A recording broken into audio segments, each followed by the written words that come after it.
سیرت فاطمہ نام کا شمار لڑکیوں کے ناموں میں ہوتا ہے۔ سیرت فاطمہ نام کا مطلب ہے فاطمہ کی سیرت یا زندگی۔ سیرت کا مطلب ہے کسی کی زندگی، کردار یا طرز عمل، جبکہ فاطمہ عربی نام ہے جس کے معنی ہے الگ کرنے والی یا پرہیز کرنے والی، لہٰذا پورا نام حضرت فاطمہ کی زندگی اور سیرت کو بیان کرتا ہے۔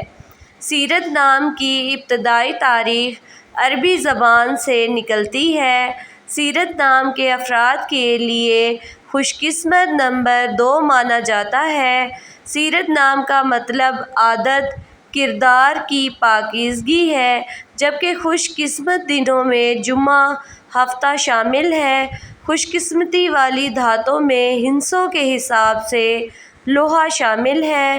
سیرت نام کے افراد کے لیے مخصوص رنگوں میں نیلا، بنفشی، کالا شامل ہے۔ سیرت نام کے افراد کے لیے مخصوص پتھروں میں نیلم شامل ہے۔